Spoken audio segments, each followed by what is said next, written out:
Well, it would be kind of silly for me to say, would anyone like to come up for a story?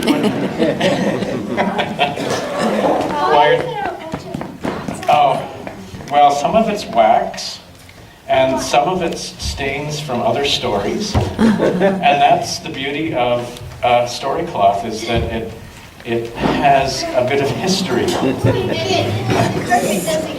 And then the carpet doesn't get it, exactly. It has memories. So I want to tell you a story this morning that I've told it every year here for, this will be the sixth year. When I was in Salmon Arm for 6 years before this, I told it 6 times there, because it's one of the main stories in the life of Jesus, and so it's an important story to hear again. And so it starts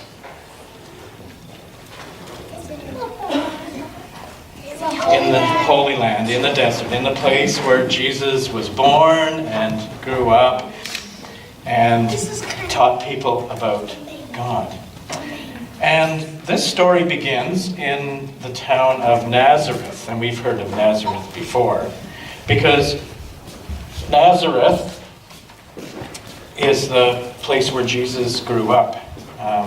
And it was a small town, and all the people there worked really hard, and most of them were pretty poor, in part because they didn't make a lot of money, but then also the king of the country took a lot of their money. So often they only barely had enough to even feed their family. So for these people, life was hard. You should have done the black. I should have done the black.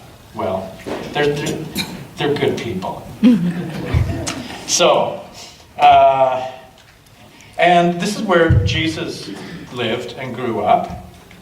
And in the same way that he was in quite a poor family, and he noticed as he lived and grew up here and went to school and all of that stuff, that life was hard and people seemed sad a lot of the time. Didn't he live in Bethlehem? Well, the story says he was born there, but he lived actually in Nazareth. And he was also, as he got older, not happy about how people were treated, that often it wasn't fair. And he felt in his heart that there was something missing, and he wasn't sure what it was. But then he heard one day about this man that lived near the Jordan River. This is the river. This is the man. His name was John. His name was John. Yeah, a lot of whirlpools in that river, isn't there?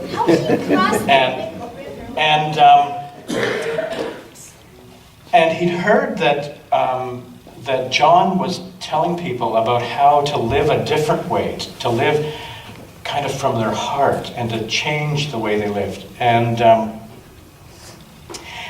so people were leaving different towns and going out to meet John and to hear about this and to hope that their lives might be better. And what would happen is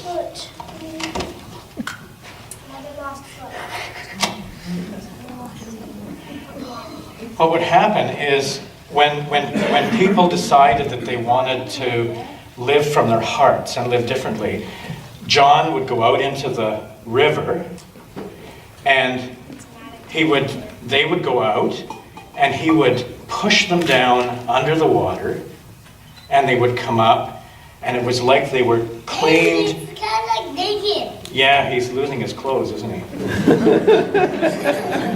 There, is that better? And it would be, this would be how they would start their life in a different way. Oh, he's all wet. So this is what was happening. And so Jesus decides to go out and meet this John and see what this was all about. And he spent some time there. We don't really know how long, but we figured he spent some time out there. And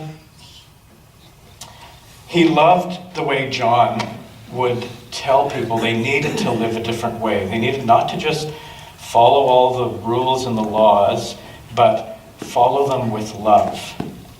And Jesus decided that he wanted to do the same thing. And so he said to John, I want to be baptized too. And so Jesus, I'm going to take the magnet off. So John takes Jesus out, and Jesus does the same thing. He gets plunged under the water, and he comes up. Oh, Jesus. And the story goes that when he came up out of the water, and this is what it says in the story, that all of a sudden the sky opened, sort of like your clouds parting up on the ski hill. The sky opened, and it says the Spirit came down almost like a dove and landed on Jesus and filled his whole body with this Spirit. And then a voice, the story says a voice said, "You are my Son, my beloved. With you I am well pleased." And in that moment, Jesus felt God like he'd never felt God before. And he knew what was missing in his life and in people's lives, and that was to live with love. Oh, it's money. And so from that day on, he spent his whole life loving and teaching about love. Not just that, they made a big Congo. They made a big Congo line behind him? Well, that might have happened. And he would love so much, and you know this word because we've been talking about it for a couple weeks. He would love so much that his little light that was in him would shine for all to see. Everyone that met Jesus just saw this bright light shining. Push. You're blinding me, yeah. I wonder what kind of things would make our little light shine. I wonder what we might do that would make our light shine. Any ideas? Be nice to people. Smile when you go outside. Smile when you go outside, even when it's cold. And make funny faces. Not scaring your teacher. That would be a way to make your light shine. I bet it would make your teacher's light shine Make too. funny faces. Well, we're going to sing the song we started last week, "This Little Light of Mine," and then you're welcome to head off to Children's Church. This little light of mine.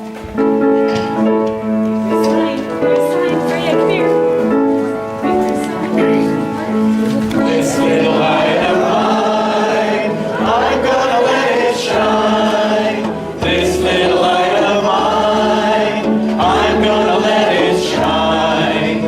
This little light of mine, I'm gonna let it shine. Let it shine, let it shine, let it shine. Don't let anyone put it out. I'm gonna let it shine. Don't let anyone put it out. I'm gonna let it shine. Don't let anyone put it out. I'm gonna let it shine. Let it shine, let it shine, let it shine.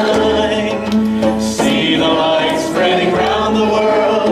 I will raise a shine. See the light spreading round the world. See all